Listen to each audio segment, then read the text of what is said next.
இன்னைக்கு நான் ஹெல்தியான கடலை லட்டு செஞ்சு காட்ட போகிறேன். அதுக்கு 1 கப்பு பொட்டுக்கடலை எடுத்திருக்கேன், 1 கப்பு வேர்க்கடலை எடுத்திருக்கேன், 1 கப் தேங்காய் துருவல் எடுத்திருக்கேன், சிவப்பு அவல் 1 கப் எடுத்திருக்கேன், 1 கப் வெல்லம் எடுத்திருக்கேன், 7 ஏலக்காய் எடுத்திருக்கேன். இப்போ நம்ம இந்த பொருட்கள் எல்லாம் தனித்தனியாக வறுத்து எடுத்துக்குவோம். கடாய் காஞ்சிருச்சுங்க. இப்போ வேர்க்கடலை போட்டு வறுத்து எடுத்துக்கலாம்.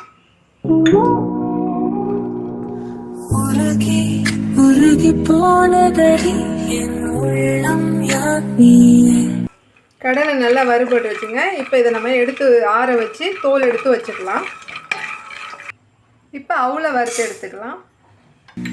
குறுகி குறுகி போனதடி என் எண்ணம் யானியே நீ இன்றி மூடுமே. அவள் நல்லா வறுத்தாச்சுங்க. அது வெடிக்கும் பாருங்க, அந்த டயத்தில் எடுத்து வச்சிருங்க. இப்போ பொட்டுக்கடலை போட்டு வறுத்துக்கலாம். பொட்டுக்கடலை அதிகமாக வறுக்க தேவையில்லை, லேசாக கொஞ்சம் ஹீட் ஆகிற வரைக்கும் வறுத்தா போதும். அதுலேயே லாஸ்ட்டில் ஏலக்காய் போட்டுக்குங்க. பொட்டுக்கடலை வறுத்தாச்சுங்க. இப்போ இதில் நம்ம கடைசியில் ஏலக்காய் போட்டுருவோம்.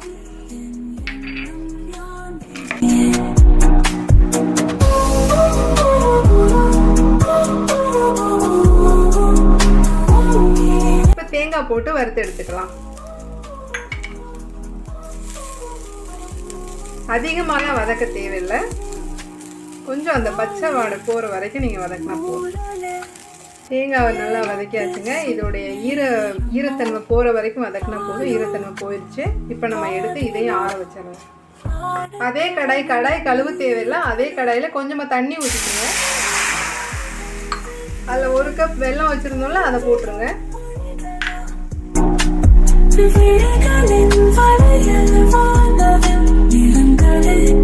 வெல்லம் நல்லா கரைஞ்சிருச்சுங்க. இப்போ அது பிசு தன்மை வர வரைக்கும் நம்ம இது பண்ணால் போதும். ரொம்ப கெட்டி தன்மை வர வேணாம், போதும். இப்போ நம்ம இதை வடிகட்டி எடுத்து வச்சுக்குவோம். ஆற வச்சு எடுத்து அவளை அரைச்சி எடுத்துக்குவோம்.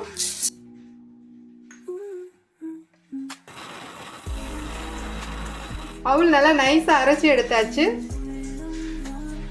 இப்போ நம்ம பொட்டுக்கடலை, ஏலக்காய், வேர்க்கடலை இது 3ஐயும் சேர்த்து அரைச்சி எடுத்துக்கலாம்.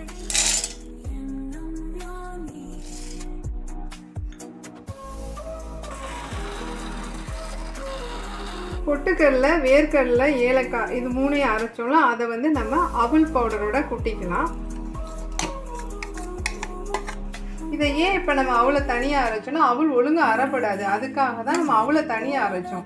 இந்த அரைச்சி வச்ச மாவோட 1 கப் தேங்காய் பூ நம்ம வறுத்து வச்சிருக்கோம்ல, அதை போட்டுக்கலாம்.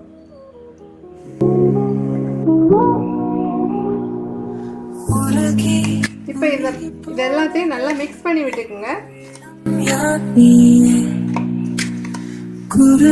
இப்போ நம்ம வெள்ளை பாவு எடுத்து வச்சிருந்தோம்ல, அதை கொஞ்சம் கொஞ்சமாக அதில் சேர்க்கணும்.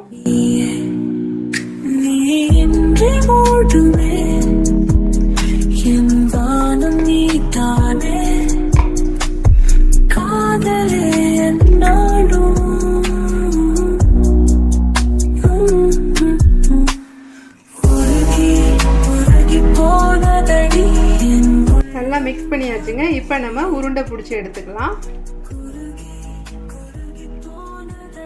இந்த பாருங்க எவ்வளோ அழகா லட்டு வந்துருக்கு.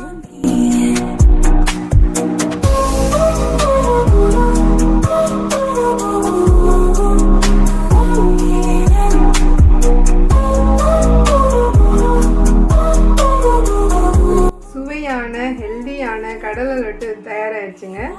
இதை நீங்களும் வீட்டில் செஞ்சு பாருங்கள். இதை உங்கள் குழந்தைங்களுக்கும் செஞ்சு கொடுங்க. வெளியில இருந்தெல்லாம் வாங்கி கொடுக்க தவிர்த்துட்டு நீங்கள் இந்த மாதிரி செஞ்சு கொடுத்தீங்கன்னா குழந்தைங்களும் நல்லா சாப்பிடுவாங்க, ஹெல்த்தியாக இருப்பாங்க.